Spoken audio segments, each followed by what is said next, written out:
When my wife and I opened our private pay practice in 2014, we simply had more dreams than knowledge. We didn't even know where to start. We knew that private pay was for us because we wanted that freedom that came with having a private pay practice. More time freedom, more money freedom, and most importantly, more treatment freedom. But if you were like my wife, then I bet you didn't have a single class on business in OT school. Am I right?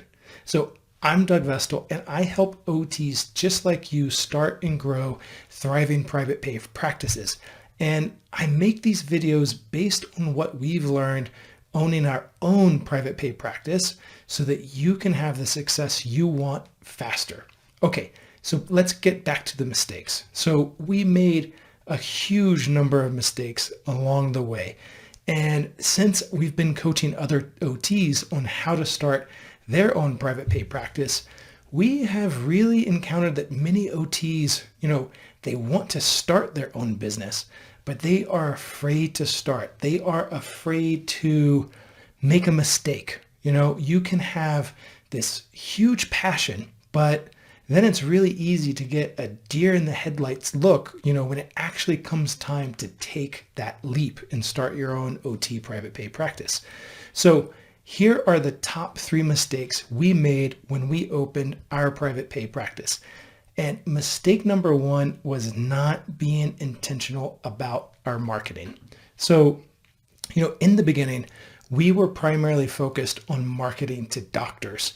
We thought this was the best thing to do. After all, right? It seems logical that doctors would want to refer to us. And this is true. But here's the thing.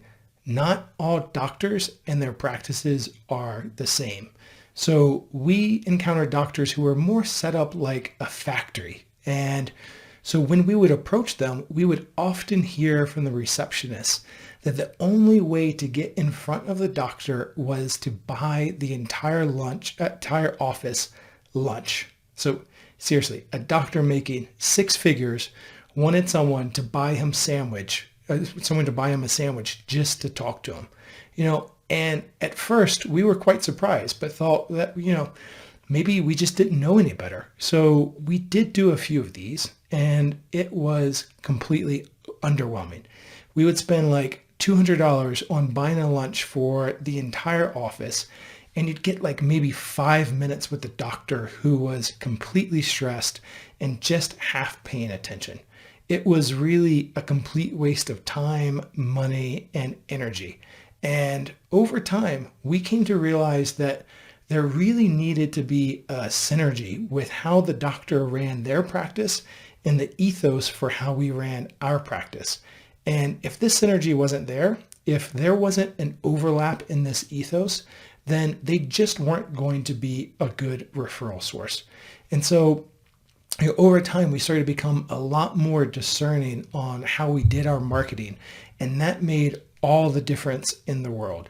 And that's why we teach, really more effective marketing strategies in our course, Private Pay MBA, which we unfortunately learned the hard way. And that was to how to really target referral sources that are right for your specific private pay practice and avoid the people who aren't a good fit for your practice. So we teach an entire section on client lifecycle in chapter 4, which is really allows, one to hone who is going to be the best referral source for your practice. And mistake number 2 was we took too long to be intentional about scheduling. And here's what I mean. When you first start your private pay practice, you will be so happy to get your first clients, right? And the natural tendency is to, want to bend over backwards to accommodate their schedule. But here's the thing. Before you know it, your schedule is going to be filled with more holes than Swiss cheese. You can have a client at 9 a.m. on Monday, and then at 1 p.m. that afternoon. And then on Tuesday, you'll have 2 clients in the morning, and then a long break and 1 client at 4 p.m. And all of a sudden, because your clients are so spaced out, you can start to find that in-between time is really wasted, right? you'll never actually get that time back. But luckily, there is a solution. And that's what happened to us. So my wife was doing home visits in New York City. And in the beginning, she would have a client in Brooklyn in the morning, followed by a client on the Upper West Side at lunchtime, and then another client in Battery Park City at the end of the day.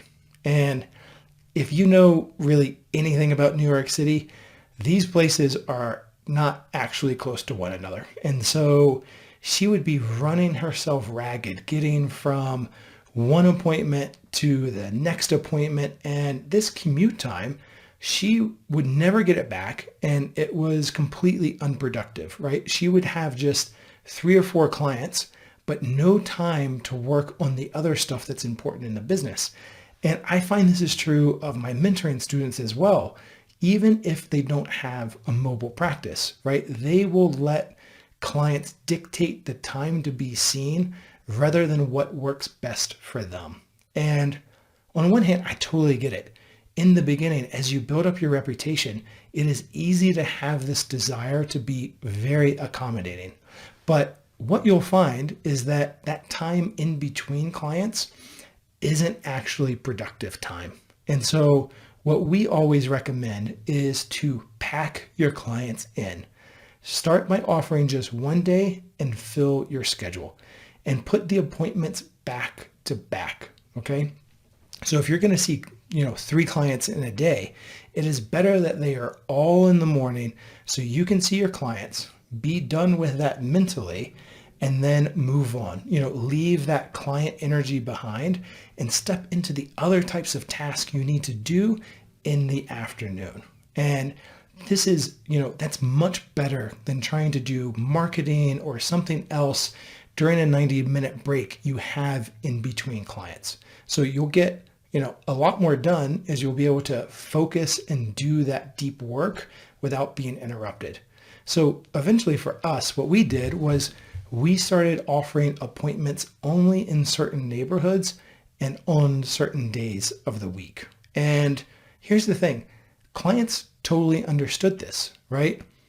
Let's think about it. When you call the dentist or one of your doctors, they really don't allow you to dictate when you come in. They tell you what's available and then you work around it, and you actually don't think that much of it, right? And your clients are going to be the same way. So mistake number 3 is we waited too long to hire someone to help with booking and calls. In the beginning, you will probably have more time than money. And so, you won't mind hopping onto a call with a potential client and talking with them. In fact, it will probably be something that you really enjoy. But eventually, as more and more clients start to call, this is going to take more and more of your time and energy from you. And you'll end up playing phone tag more and more because guess what? You're going to be busy. So when, they call you back, they may get your voicemail because you're going to be in the next client session, and it's going to go back and forth like this. And that was our experience. And we probably waited too long to hire an assistant who would call potential clients back, answer their questions, and then get them scheduled. And we trained this assistant on all of the standard questions they may get. So this for us ended up being a huge time saver and an enormous stress saver. And you may be thinking, right, that this is going to be a cost you can't afford. And I totally get that. But at a certain point, you will start to see this not as a cost, but as an investment, okay? Because you're going to get more of your time back and you won't be encumbered by administrative tasks that somebody else can do. And they can do them well, which is going to allow you to focus on your treatments or on growing your business. And this is, one of those areas where it's really important to differentiate between working in your business versus working on your business and really stepping into your role as the CEO. And that's why in our online course, Private Pay MBA, we have an entire chapter, I think it's, chapter 7 where you're really leaning into your CEO role as a private pay OT business owner, how to structure your time, how to set goals, and how to really monitor the health of your business. So if you want to know, more about working on your business instead of, working in your business, I have this video right here that you can check out.